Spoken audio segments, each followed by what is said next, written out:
CIRE 2018.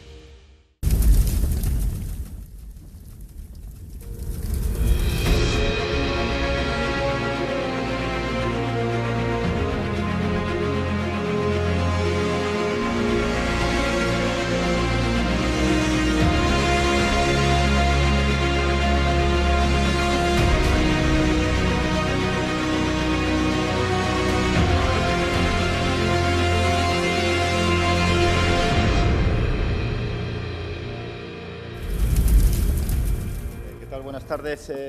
Well, first of all, I want to apologize for the people who don't speak Spanish. But anyway, I think the whole presentation is very easy to understand. There are some videos and some pictures. And anyway, at the end, I can explain all of you need. Buenas tardes a todos. Voy a empezar mostrando un vídeo en el que quiero que se vea un poquito qué es lo que hacemos, porque, como saben algunos que habrán visto el programa inicial, pues vengo un poco para tapar un hueco de los bomberos de Miami que no han podido venir. Entonces, bueno, nosotros como nos dedicamos también a esto de las cosas del mar y tal, pues en principio, aunque llevamos 25 años en estos temas, pero creo que somos un poquito desconocidos. Entonces, en principio quería que vieran un breve vídeo en el que, bueno, se ve una demostración de una operación.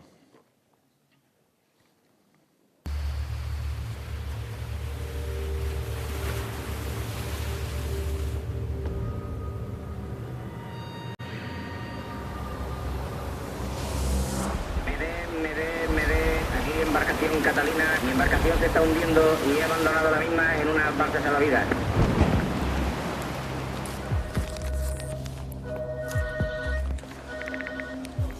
¿Limer Mediterráneo? Sí, hola, Limer Mediterráneo. Aquí Salvamento Marítimo, tenemos una emergencia. La embarcación se llama Catalina, se encuentra en posición latitud 39,27,9 norte, longitud 0 grados, 19,3 oeste. Por salida inmediata, por favor. Cuando estéis en el aire me decís un metalazo. De acuerdo.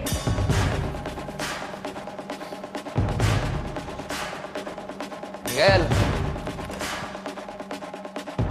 Tenemos una salida inmediata, me ha llamado al centro. Es una balsa salvavidas con una persona a bordo, se ha hundido. Está a unas 40 millas 095. Lo cual pues procedemos directamente, si nos faltamos un dato. En principio es una persona. Sí, no han dicho nada. Pues está todo a bordo. Sí, vamos para allá.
Con puerta cerrada, listos atrás.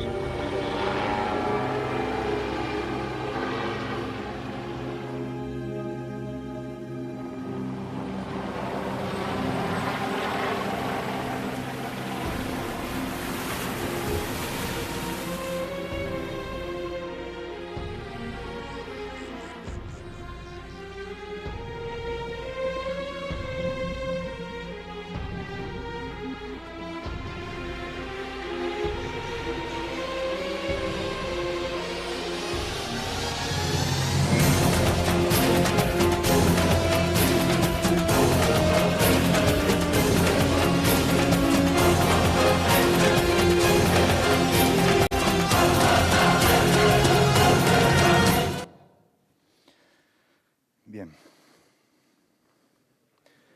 Bueno, mi nombre es... Gracias.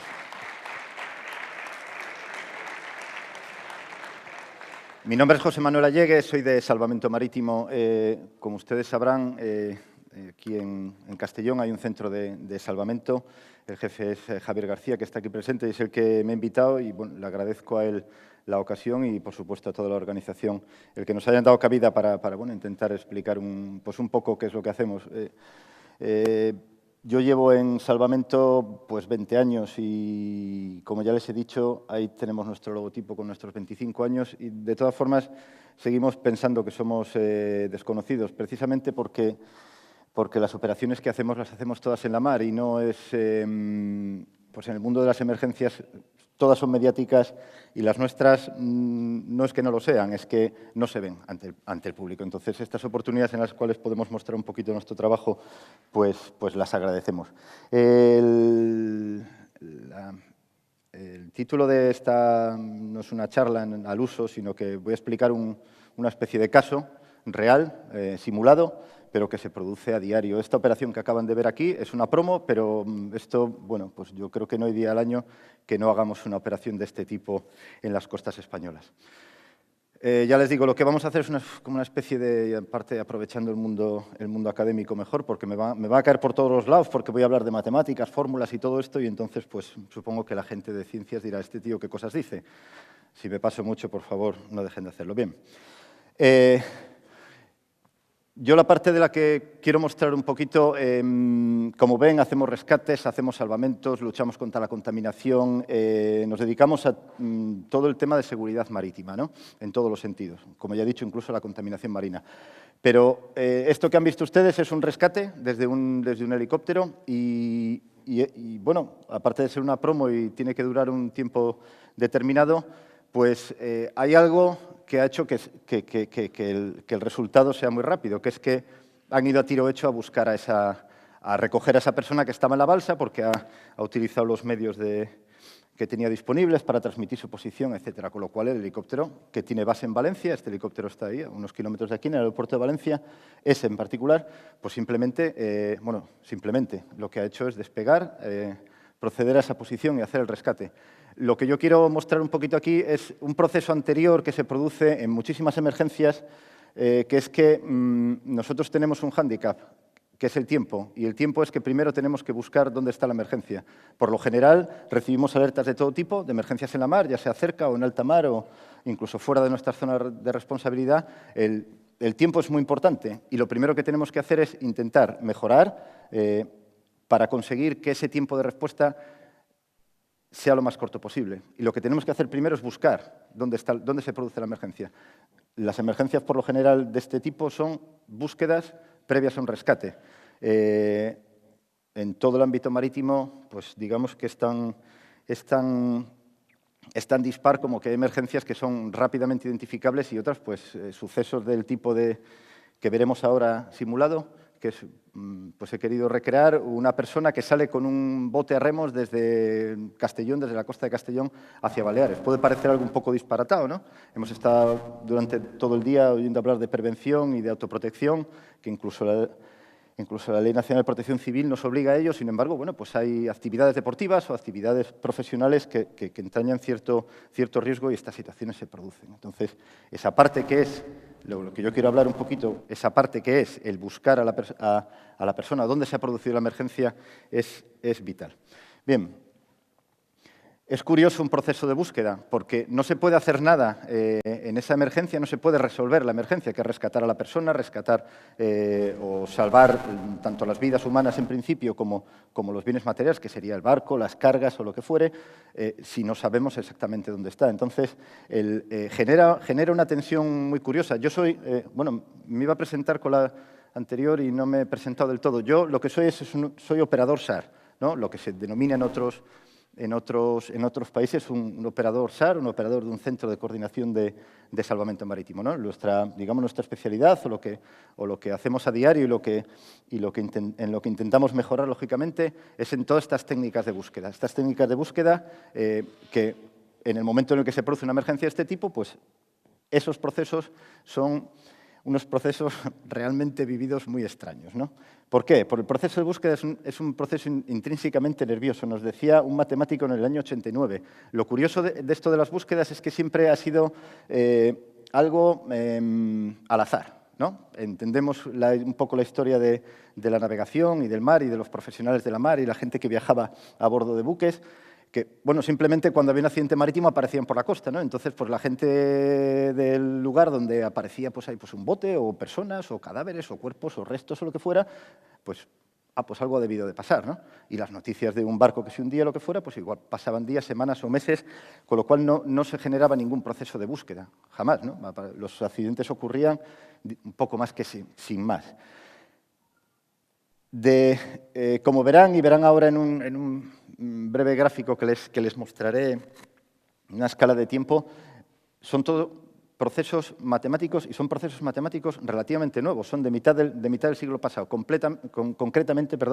Concretamente, empezamos a mirar esto, empezó a estudiar todo esto a raíz de la Segunda Guerra Mundial. O sea, de lo que se trataba era de buscar submarinos, para decirlo rápidamente. A partir de ahí se empezó a pensar que este proceso, digamos, dejado al azar de dónde van las cosas por la mar y tal, pues que había que estudiarlo de alguna manera. Este proceso, hoy en día, se asume de una forma bastante más técnica que hace unos 50 o 60 años, como verán ahora, y esto es lo que yo quiero mostrar, ¿no? Un proceso de búsqueda, esta frase quería que la vieran, es un proceso intrínsecamente nervioso. Genera en los coordinadores una tensión tremenda. Es el llegar al final. El llegar al final es localizar a la persona, el accidente, lo que fuera. El proceso de búsqueda es intrínsecamente nervioso. Encuentras el objetivo o no lo harás. Es decir, es constantemente el responsable de la coordinación de una búsqueda, no de un rescate. De una búsqueda está pensando que lo encuentro ahora, lo encuentro ahora, lo encuentro ahora, lo encuentro ahora, o no lo encuentro nunca. Y ciertamente el tiempo se nos va de las manos y veremos después por qué. Durante un caso real hay una sensación de urgencia y de emergencia. Este estrés puede desencadenar un esfuerzo importante, a veces frenético. Recuerden que es una frase del 89. A los expertos pueden ser movilizados. Se puede llamar a todo el mundo. Oye, que se han perdido barco por ahí, a ver, que venga todo el mundo que sepa de esto. Estos procesos han sido así, clásicamente, y llega hasta nuestros días. Y esto es lo mejor de la frase. Se pueden enviar ejércitos o armadas enteras corriendo. Armadas quiere decir barcos de guerra, porque tradicionalmente han sido las armadas de los países con litoral marítimo los que se encargaban de estas misiones.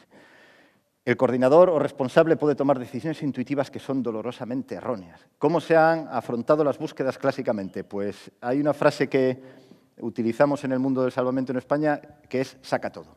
Lo que intentamos lo que se intenta con todas estas técnicas y la tecnología aplicada a ellas es evitar esto. Es evitar la utilización y el despliegue de medios innecesarios. Bien, esta es un poco la escala temporal o cronológica de los procesos de búsqueda. Esto, digamos que es un gráfico internacional en el que vemos, internacional de todos los países que tienen dispositivos o autoridades de búsqueda y rescate, pues digamos que todas están incluidas. Como ven, hasta el 1942 aproximadamente, es decir, hasta la Segunda Guerra Mundial, los procesos de búsqueda eran unos procesos, vamos a llamarles aleatorios, es decir, las cosas aparecían o salían los barcos a la mar y a ver si encontraban algo por allí, ¿no? Fue aproximadamente por el 1946 cuando se empezaron a aplicar técnicas matemáticas para intentar resolver un problema de una búsqueda. Las búsquedas son tremendamente complejas, aunque parezca, desde fuera parece un poco parece un poco paradójico, ¿no? Porque, por ejemplo, a mí me resulta tremendamente complejo buscar en un monte o buscar, por ejemplo, en un desierto, como han caído infinidad de veces aviones durante la Segunda Guerra Mundial.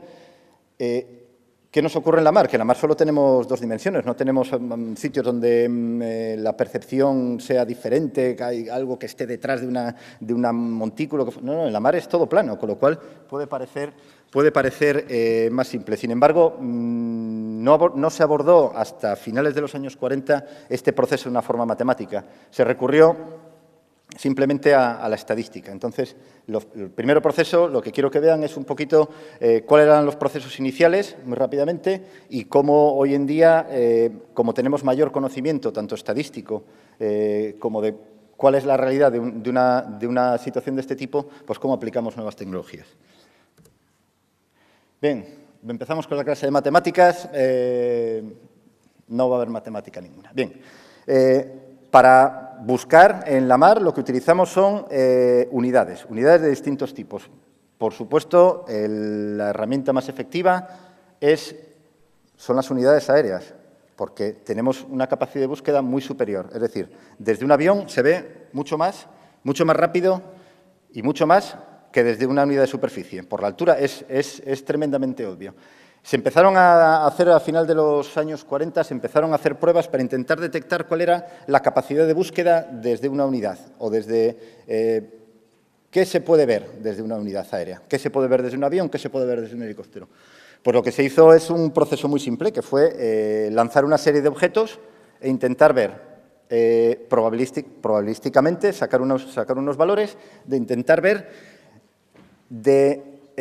por debajo de la unidad cuántos de esos objetos se veían, se detectaban, y cuántos de esos objetos no se detectaban. En el momento en el que a los costados de esa unidad se veían los mismos que los que se dejaban de ver, es decir, si tenía 100 objetos por debajo, el observador era capaz de ver 50, ese era el ancho de barrido.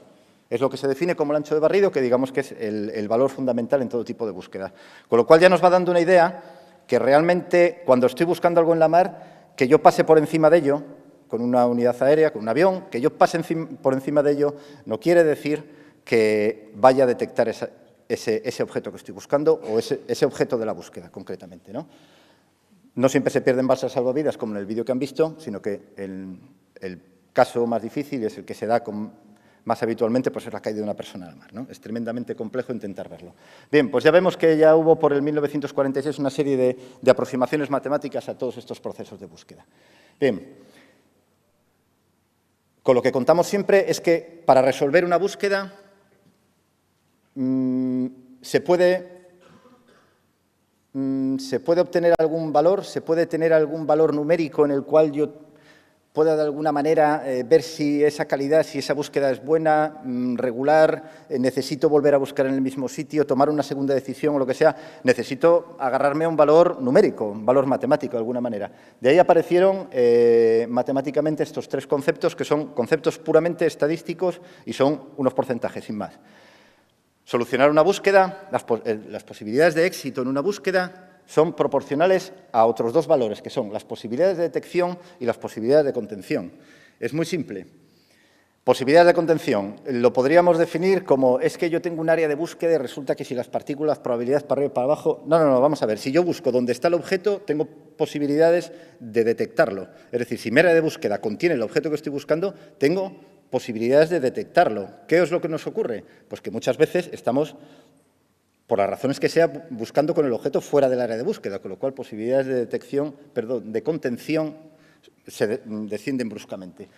Posibilidades de detección, lo que acabo de mencionar hace un momento, no quiere decir que porque pase con una unidad aérea por encima del objeto de búsqueda, piensen en el caso más complicado, más complejo, que es buscar una persona en el agua. Ya no vamos a hablar del día y de la noche, sino vamos a pensar en una persona en el agua de día y sin un objeto un chaleco salvavidas o cualquier objeto que aumente su visibilidad. Es tremendamente complejo. Es decir, yo puedo, con una unidad, volar por encima de esa persona y no verla. Con lo cual, las posibilidades de detección, porque yo vuele por encima, no siempre es una garantía de que vaya a detectarlo. Con lo cual, todo está tabulado, todo está parametrizado estadísticamente y entonces ya el planificador de la búsqueda puede tener una idea de el esfuerzo disponible, la fórmula que veíamos anteriormente, el esfuerzo disponible de las unidades aéreas, el área en el que tengo que buscar, tengo que encajar todo eso, veremos ahora un breve ejemplo, tengo que encajar todo eso. A partir de ahí, digamos que yo hice mi trabajo. Ahora serán las unidades las que, si sus posibilidades de detección lo permiten, detecten ese objeto, esa persona o lo que sea que esté en el agua. Son todo aproximaciones estadísticas.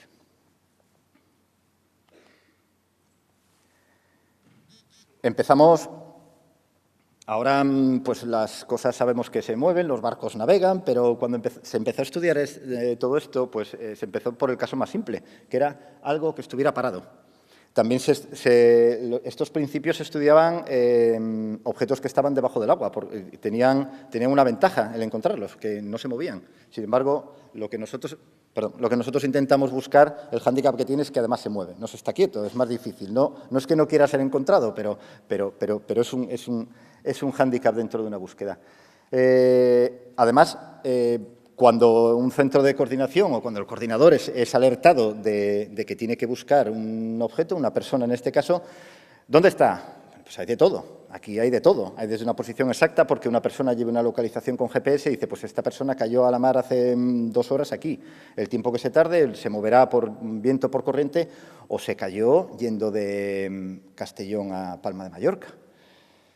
Entonces, ¿qué hacemos? Recurrimos a la estadística. Lo primero que hicieron por los años 50, bueno, es una gráfica estadística, es una curva normal, con sus parámetros del 30 y el 30% a banda y banda. Es decir, si el objeto se encuentra en phi, bueno, pues ahí o probabilísticamente apartándose del centro. En 3 dimensiones sería esto. Es decir, tengo más probabilidades de que esté en la parte de arriba y a medida que me alejo hacia los lados, hacia cualquiera de los radios, pues hay menos posibilidades de que el objeto se encuentre ahí. Bien, pues esto es lo que hicieron en la Segunda Guerra Mundial para detectar submarinos. Es decir, había en donde se había observado cualquier resto del submarino, porque pues, ese era el punto de máxima probabilidad. A partir de ahí, con una espiral, pues iban abriéndose, con lo cual el avión sabe que a medida que va aumentando el radio, las probabilidades, es pura estadística, las probabilidades cada vez serán menores. Bien. Si aplicamos un poco todo lo que hemos visto así muy rápidamente, de probabilidades y tal, pues entonces vamos a pensar en el caso que he hablado al principio de alguien que sale remando, que estas cosas, pues hay deportes de todo tipo y hay gente que, bueno, pues se dedica a actividades de lo más extraño, porque esto es una actividad rara, ¿no? El intentar llegar a Baleares a remo, pues bueno, gente que cruza el Atlántico, en fin. Si aplicamos la estadística tal y como la hemos visto, como se estudió hasta los años 50, tal y como está, pues pensaríamos que si esta persona salió remando de Castellón y tiene estimado por la velocidad a la que rema y la velocidad a la que se mueve, llegar en 48 horas, pues resulta que a las 50 horas alguien llama, oye, mira, que este que venía por ahí remando, pues no ha llegado. Entonces, si nos ajustamos a lo visto anteriormente y las probabilidades, pues entonces pensaríamos que está o en la derrota, es decir, en la línea que une el punto de salida con el punto de llegada, y entonces desplegaríamos, pues, lo que dijéramos, una malla estadística. Y decimos, bueno, pues en cada cuadrícula de esta ya nos vamos ayudando un poquito de un cálculo que podríamos hacer manualmente, pues a medida que me voy alejando de la derrota, pues lógicamente habrá menos probabilidades en que esté. Sería la resolución lógica que se nos ocurriría a cualquiera. Bien, vamos a intentar resolver este caso teniendo en cuenta una perspectiva pura y exclusivamente probabilística, una distribución normal, que era lo que hemos visto antes. Bien, como ven abajo, en la esquina izquierda de abajo, hay un simbolito eso es el aeropuerto de Valencia, ahí está ahí, hay una unidad aérea, un avión concretamente, ¿no? Un avión de salvamento. Entonces, pues bueno, para el coordinador estupendo porque lo tiene relativamente cerca. Este avión está ahí, la casualidad. Bueno, pues lo que voy a hacer es intentar aplicar un patrón de búsqueda a esa zona de probabilidades, intentando centrarme, lógicamente, donde más probabilidades que existan. Busco mis números y digo, bueno, pues voy a buscar, obviamente, a lo largo de la derrota y un poco hacia los lados, porque tampoco, hombre, las probabilidades me dicen que no puede estar más lejos. Bien, pues planifico mi área de búsqueda. Esto se llama técnicamente una búsqueda por paralelas. Esta es bastante obvio y entonces ahí se representa cómo el avión va siguiendo el patrón de búsqueda. Escojo una esquina, decisiones que toma el coordinador, y entonces intento barrer todo el área en las cuales ahí hay partículas. Esas partículas no son el objeto, sino que son una representación probabilística de que el objeto se encuentre allí. Si hay una partícula, quiere decir que hay un cierto valor probabilístico de que se encuentre allí. Bueno, pues termino, hago 2, 4, 6, 8, 10 patas que se llaman, vuelvo con el avión y, bueno, ¿creen que dimos con el remero? No, yo no daría mucho por este remero en este caso, si solo nos atendemos a las probabilidades. Bien, más adelante, después de ese primer proceso probabilístico, vimos que algo se nos escapaba. ¿Por qué? Pues porque no siempre tenemos claro dónde están las cosas. Entonces, allá por los años 60, pues localizaron otro método matemático. Este es un poco, no sé, a mí me parece un poco el método de la cuenta de la vieja, ¿no? Porque dices, bueno, vamos a ver, si salió de la posición inicial, entonces, ¿dónde puede ser el sitio más lejano que haya llegado? ¿Y cuál es su centro probabilístico? Pues es en el que pone delta max, ¿no? Bien, o sea, lo más que haya llegado sea ahí. Y lo menos que haya podido navegar, llegar, perderse, etcétera, etcétera, pues es donde pone de delta min.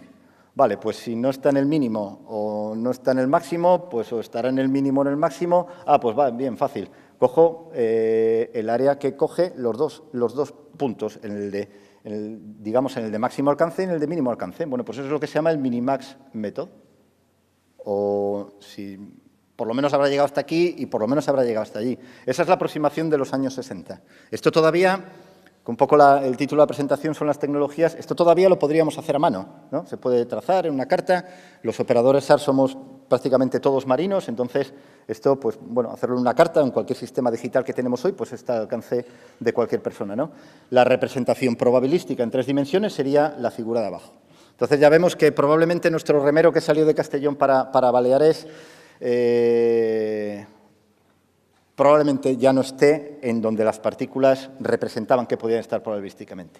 Bien, ha habido cada Coast Guard, cada servicio internacional de búsqueda ha hecho su intento de aproximación a todos estos métodos. Este método Minimax que acaban de ver, pues se ha intentado reproducir en la esquina superior izquierda.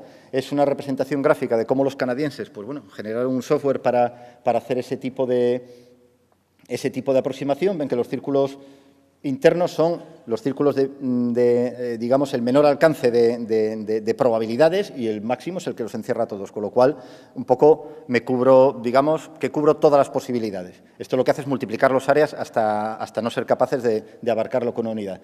Las otras dos son otras aproximaciones informáticas al mismo problema, ¿no? La aproximación americana, eso es una aplicación propietaria que se llama SARMAP de una empresa americana que trabaja con el Coast Guard y abajo pues, son los británicos por su intento de aproximación a la resolución de este problema. Realmente lo que estamos generando informáticamente es una reproducción de todo esto. ¿Por qué? Porque si yo puedo hacerlo a mano, digamos, el principio y el final, pero todos los pasos intermedios, es decir, lo que le llamamos el time step, es decir, cómo va pasando las cosas a lo largo del tiempo, ya manualmente no puedo representarlo. Aquí es donde ya empieza un poco a ayudarnos la tecnología, ¿no? Esto es teoría de los años 60 aplicada con tecnología de principio de este siglo. Lo que estamos representando ahí es un rectángulo que cubre todas las áreas mínimas y máximas en las que se puede encontrar el objeto. Es el método Minimax que hemos visto anteriormente.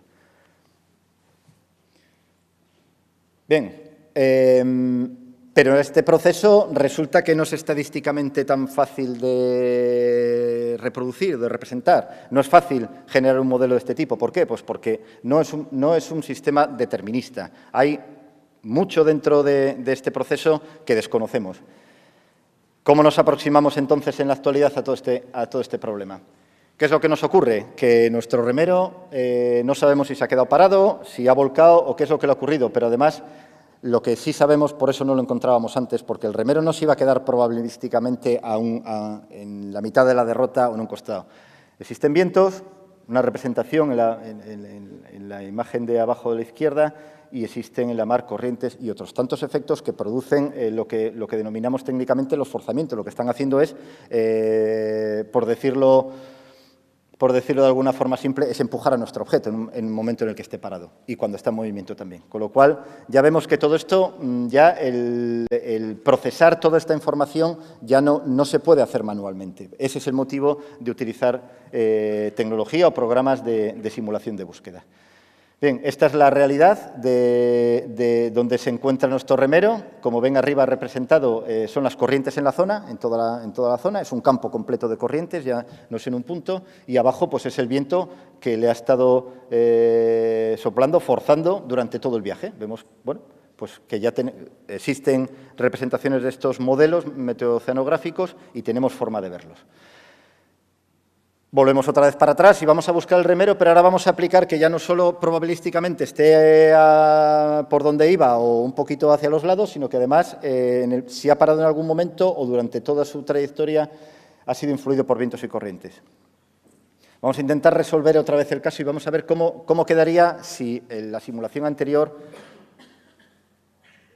le aplico forzamientos, es decir, le aplico la física de las corrientes y el empuje del viento. Estamos otra vez, repito que a mí esto, cuando empecé con esto me costaba verlo, digo, un punto quiere decir que está ahí. No, un punto es una probabilidad, es un valor matemático, sin más. Como vemos, no sé si recuerdan el anterior, pero no tiene nada que ver. No tiene nada que ver, es un área tremendamente grande, es concretamente 3 veces el anterior. Ahora ya quizás nuestro avión que teníamos en Valencia ya no sirva para todo esto. Esta es la realidad del por qué el tiempo es el que nos lleva por delante, en este caso, como les dije al principio. Voy a intentar solucionar esto de nuevo, pero ahora tendré que aplicar mis unidades de búsqueda, tendré que aplicarlas a ese área nueva que ya he calculado utilizando viento, utilizando corriente y utilizando el objeto de la deriva.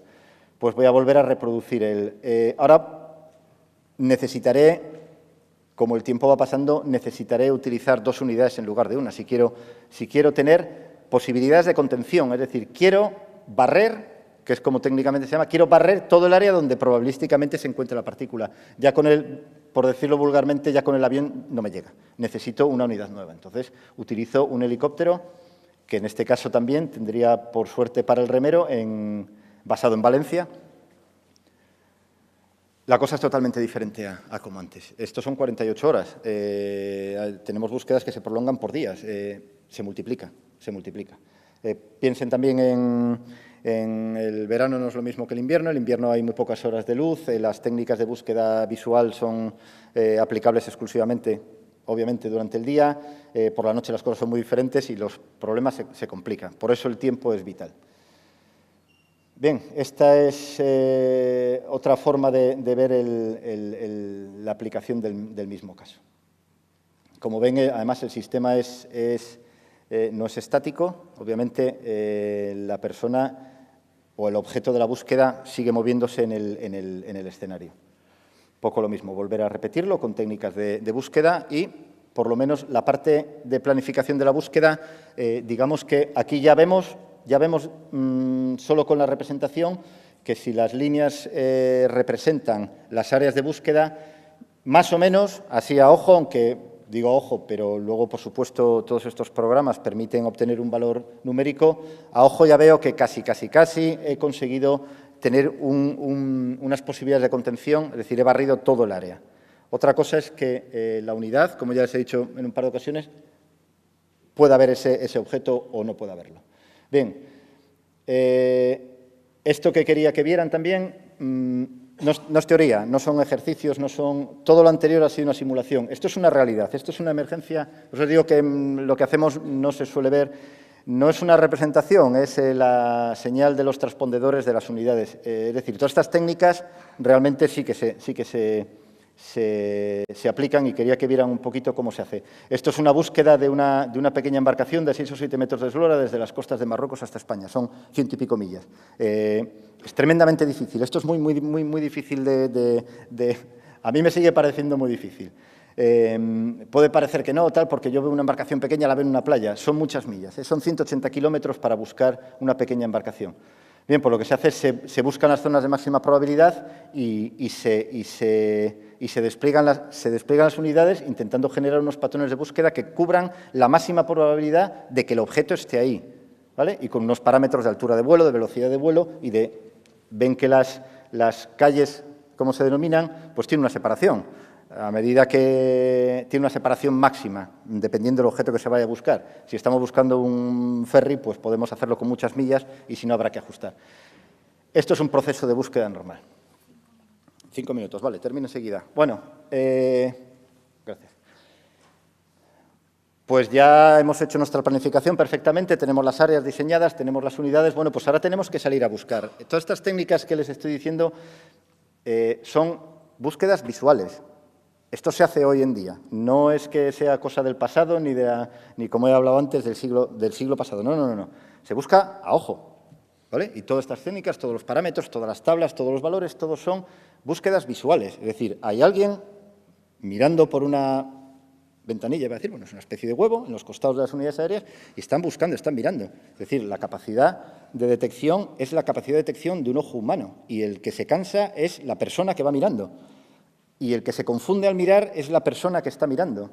Esto es algo muy curioso. Ahora tienen que buscar el kayak ahí, ¿eh? El kayak o el bote a remo lo tienen que buscar ahí, a toda velocidad, claro.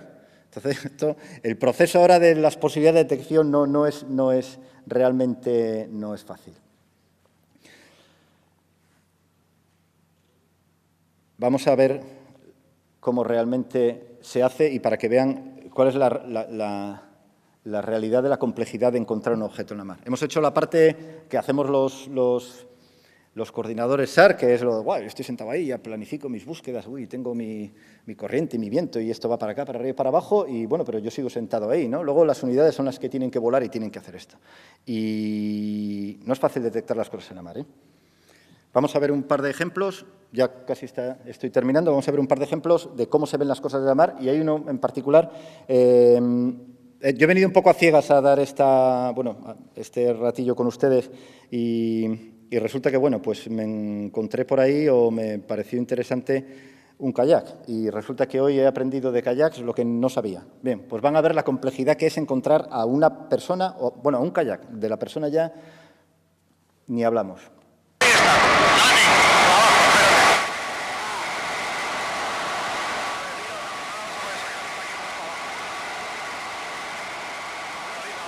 Digamos que el tiempo está relativamente bueno, ¿eh? Ahí está el kayak.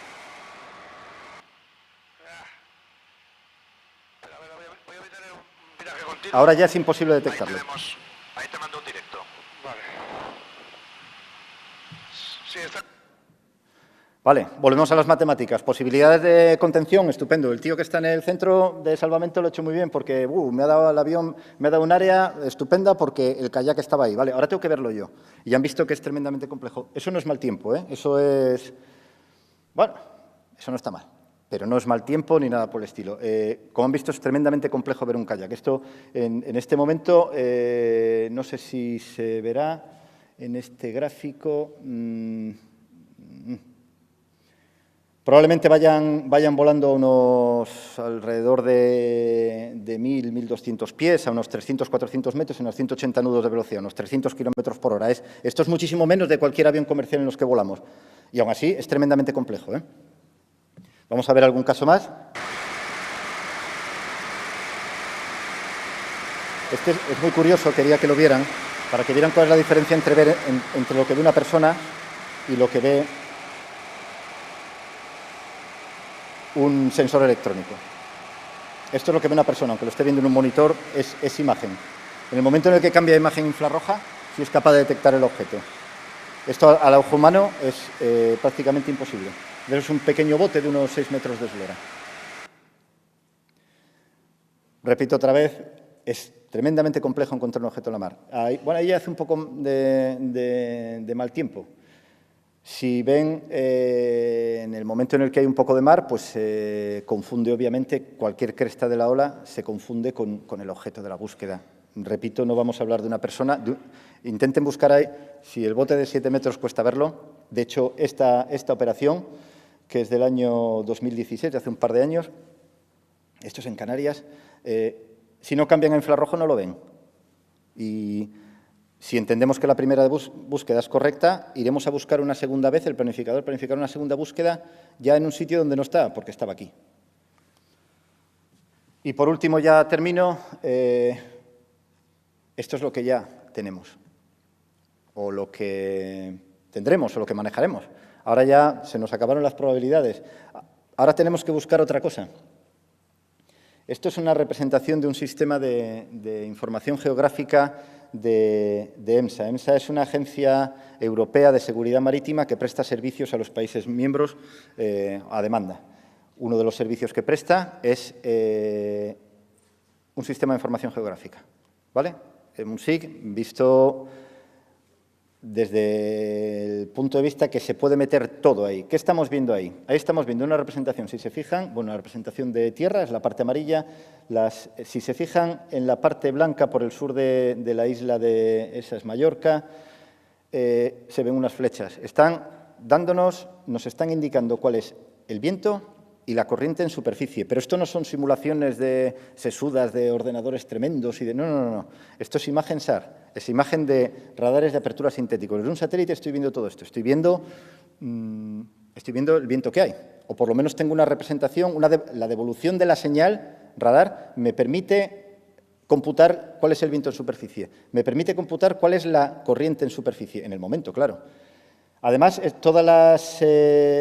todos los triangulitos que hay ahí representan una embarcación que tiene un transpondedor, igual que utilizan los aviones. Es decir, es un equipo que va a bordo y que, me imagino que conozcan casi todos ustedes, se llama Sistema de Identificación Automática, que manda una señal con una identificación del barco.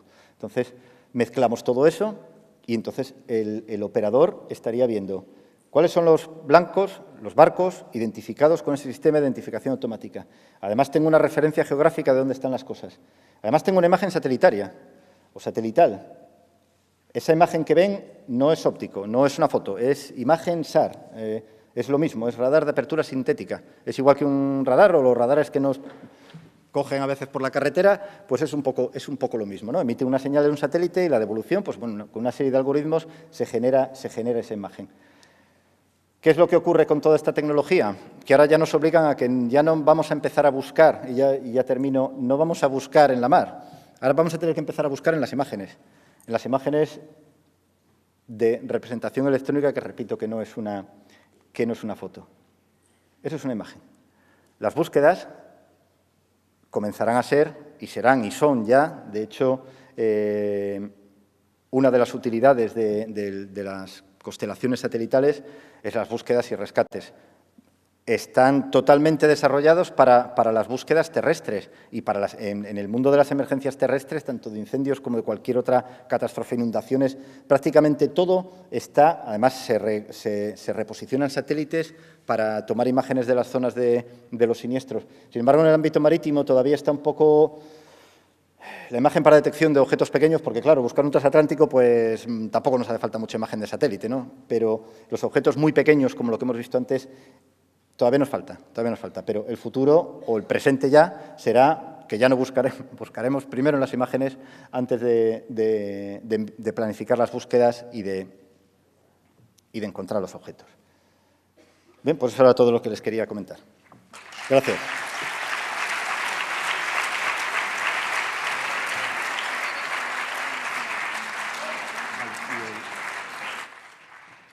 CIRE 2018.